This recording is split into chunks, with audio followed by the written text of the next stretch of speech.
আসসালামু আলাইকুম। ডিসি একাডেমির পক্ষ থেকে সবাইকে অনেক শুভেচ্ছা। আজকে আমাদের টপিক হচ্ছে হাইপোথ্যালামাস। হাইপোথ্যালামাস এটি কিন্তু ডায়ানসেফালনের একটি পার্ট। আর হাইপোথ্যালামাস অপটিক কায়াজমা থেকে শুরু হয় এবং ম্যামেলারি বডি পর্যন্ত এর বিস্তৃতি। হাইপোথ্যালামাসটা থ্যালামাসের ঠিক নিচে অবস্থান করে এবং এটা থ্যালামাসের ফ্লোর গঠন করে। আর এখানে আমরা থার্ড ভেন্ট্রিকল জানি, থার্ড ভেন্ট্রিকলের অবস্থান। থার্ড ভেন্ট্রিকলের ল্যাটারাল ওয়ালও কিন্তু হাইপোথ্যালামাস গঠন করে। ল্যাটারাল ওয়ালের ইনফেরিয়র পার্টটা সেটা হাইপোথ্যালামাস গঠন করে। আর হাইপোথ্যালামাসের সামনের দিকে অর্থাৎ অ্যান্টেরিয়র দিকে সেখানে হচ্ছে অপটিক কায়াজমা থাকবে। এখানে অপটিক কায়াজমা দেখতে পাচ্ছি আমরা। এবং অপটিক কায়াজমার সামনের দিকে যে অংশটি উপরের দিকে উঠে গিয়েছে এই পোর্শনটির নাম হচ্ছে ল্যামিনা টার্মিনালিস। আর ল্যামিনা টার্মিনালিসের এখানে আমরা একটা প্রসারিত অংশ দেখতে পাচ্ছি, এটা হচ্ছে অ্যান্টেরিয়র কমিশন। এই অঞ্চলটাকে বলা হচ্ছে প্রি অপটিক এরিয়া।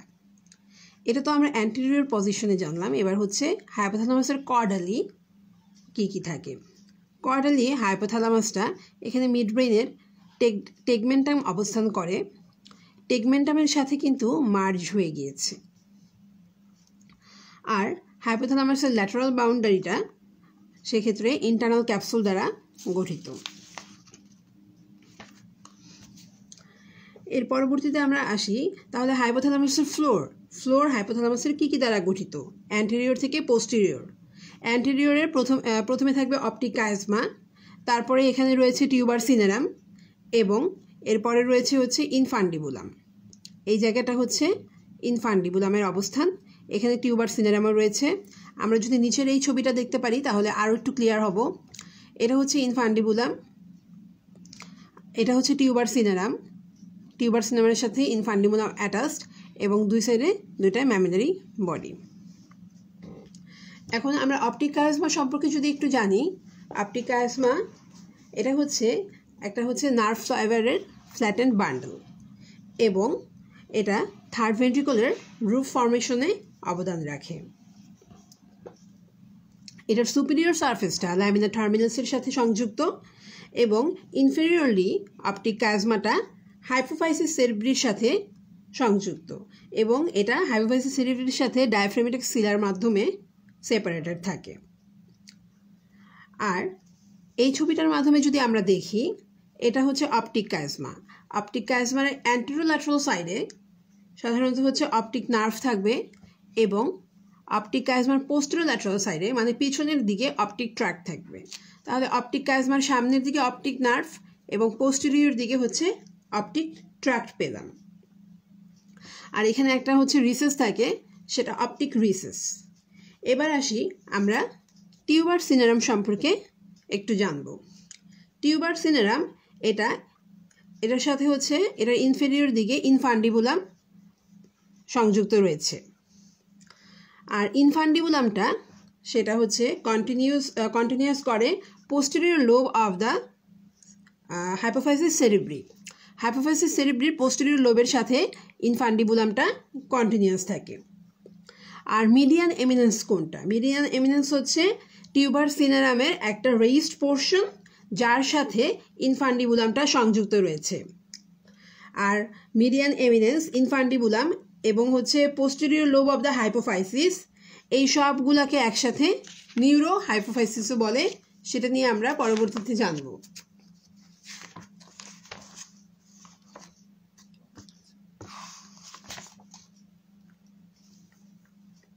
এরপরে আমরা দেখি ম্যামিলারি বডি।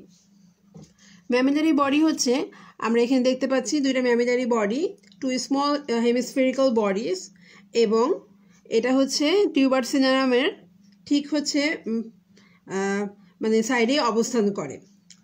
আর ম্যামিলারি বডি সাধারণত হচ্ছে গ্রে ম্যাটার এবং ম্যামিলারি বডি সেটা হচ্ছে তার মধ্যে মাইলিনেটেড নার্ভ ফাইবার রয়েছে। আর ম্যামিলারি বডির হচ্ছে পেছনের দিকে পোস্টেরিয়র পারফোরেটেড সাবস্টেন্স, এখানে পোস্টেরিয়র পারফোরেটেড সাবস্টেন্স আমরা দেখতে পাচ্ছি। পোস্টেরিয়র পারফোরেটেড সাবস্টেন্স রয়েছে, এগুলো সাধারণত অনেকগুলো অ্যাপারচার। আর এই অ্যাপারচারের মাধ্যমে হচ্ছে পোস্টেরিয়র সেরেব্রাল আর্টারিগুলো চলতে চাই।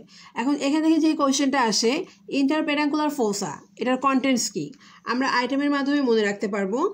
আইটেম শব্দের মাধ্যমে I for infundibulum, T for tuberculorum এবং M for mammillary body। তাহলে what are the contents of peduncular fossa, আমরা এটা সহজেই জেনে গেলাম। এরপরে হচ্ছে আমরা যেটা দেখব নিউক্লিয়াস অফ দ্য হাইপোথ্যালামাস।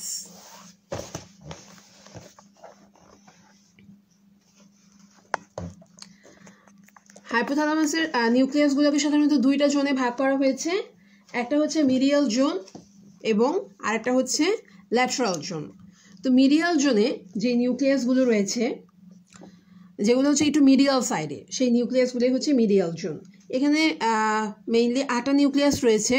আমরা যদি একটু কোরিলেশন করে মনে রাখি তাহলে ইজিলি মনে রাখতে পারবো।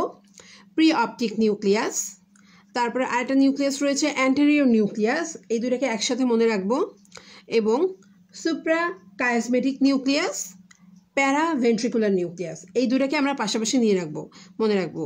এই যে এটা হচ্ছে সুপ্রা কায়াসমেটিক নিউক্লিয়াস এবং এটা হচ্ছে প্যারা ভেন্ট্রিকুলার নিউক্লিয়াস।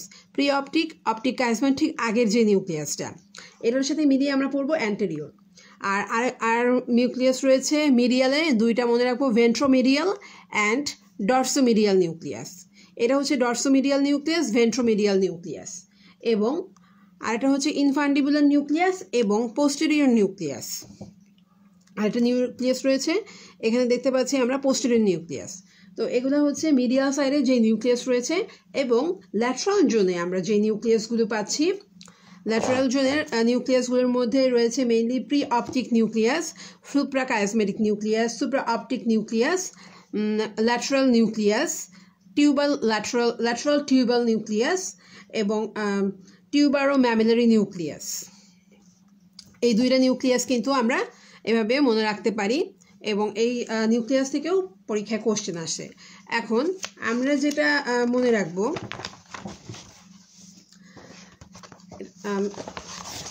আমরা যেটা হচ্ছে হাইপোথ্যালামাসের কমিউনিকেশন, কোন কোন রুটে কমিউনিকেশন হচ্ছে সেটা আমরা একটু মনে রাখার চেষ্টা করবো। সাধারণত 3টা রুটে হাইপোথ্যালামাসের কমিউনিকেশন হয়ে থাকে।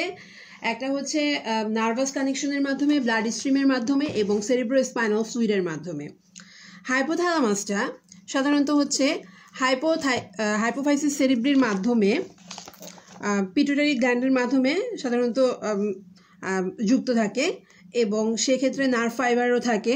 আমরা সাধারণত মেইনলি যেটা আলোচনা করব সুপ্রা অপটিক নিউক্লিয়াস এবং প্যারাভেন্ট্রিকুলার নিউক্লিয়াস। আর সেক্ষেত্রে একটা হচ্ছে আমরা ব্লাড ভেসেলস দেখতে পারি, দুইটা ভাগে ভাগ করা হয়েছে, একটা হচ্ছে অ্যারিনো হাইপোফাইসিস এবং নিউরো হাইপোফাইসিস। এই দুইটা পোর্শনে কিন্তু এটা হচ্ছে ভাগ রয়েছে। অ্যারিনো হাইপোফাইসিসের সাধারণত অ্যারিনো হাইপোফাইসিসের দিকেই পোর্টাল যেই ভেইন রয়েছে, ভ্যাসকুলার সাইনোসাইটিস রয়েছে, এগুলো সাধারণত সংযুক্ত হয় পোর্টাল ভেসেলের সাথে, এর একটা কমিউনিকেশন রয়েছে।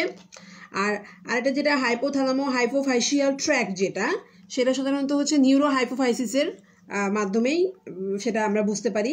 আর এই ক্ষেত্রে একটা ক্যারিয়ার প্রোটিন যেটাকে হচ্ছে হরমোনগুলোকে পাস করে নিয়ে যাচ্ছে, সেই ক্যারিয়ার প্রোটিনটা হচ্ছে নিউরোফাইসিন।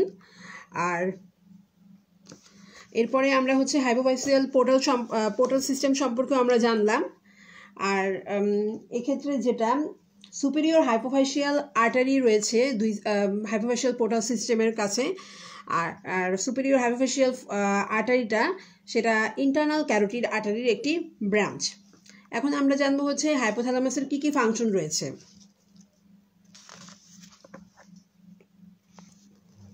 আচ্ছা, হাইপোথ্যালামাসের ফাংশন সম্পর্কে আমরা জানবো।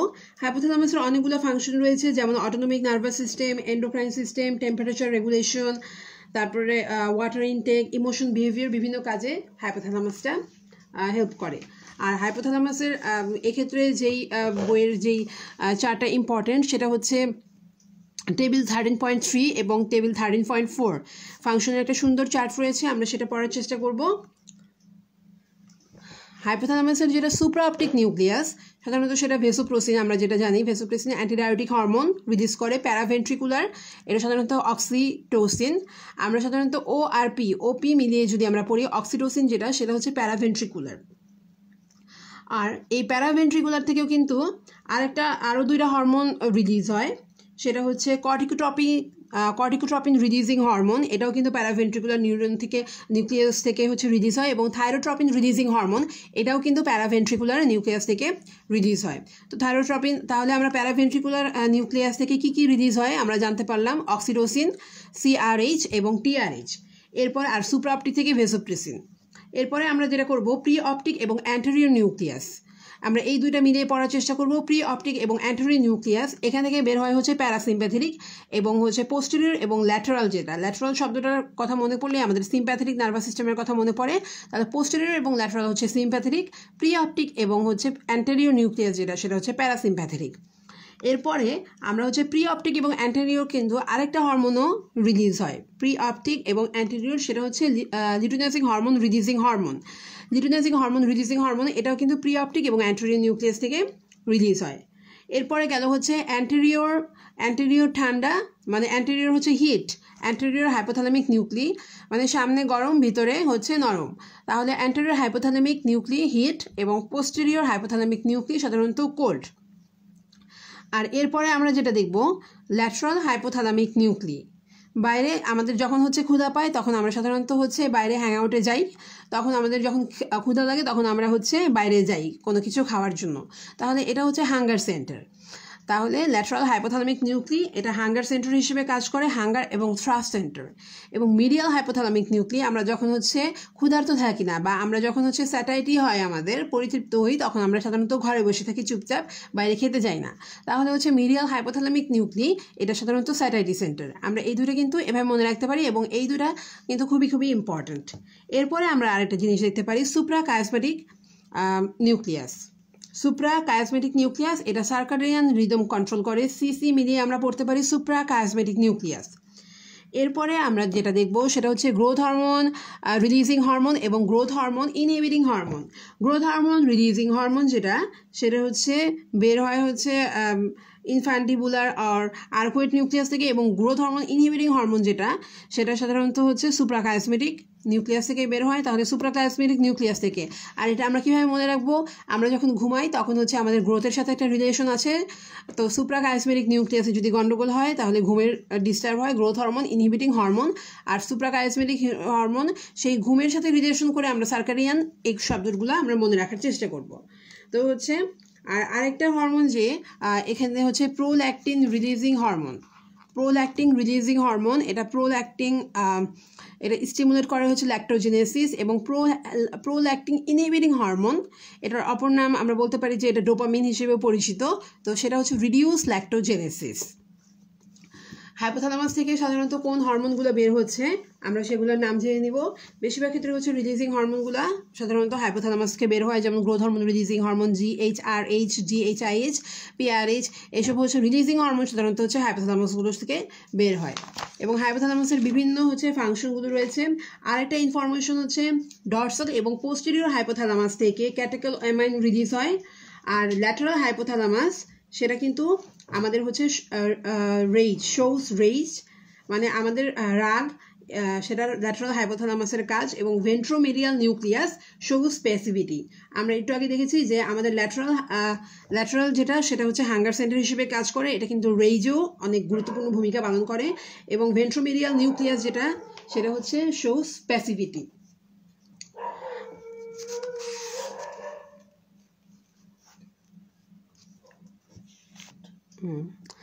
আচ্ছা,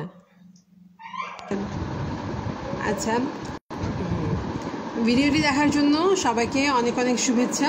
আশা করি আপনারা কিছুটা হলেও উপকৃত হয়েছেন। ধন্যবাদ।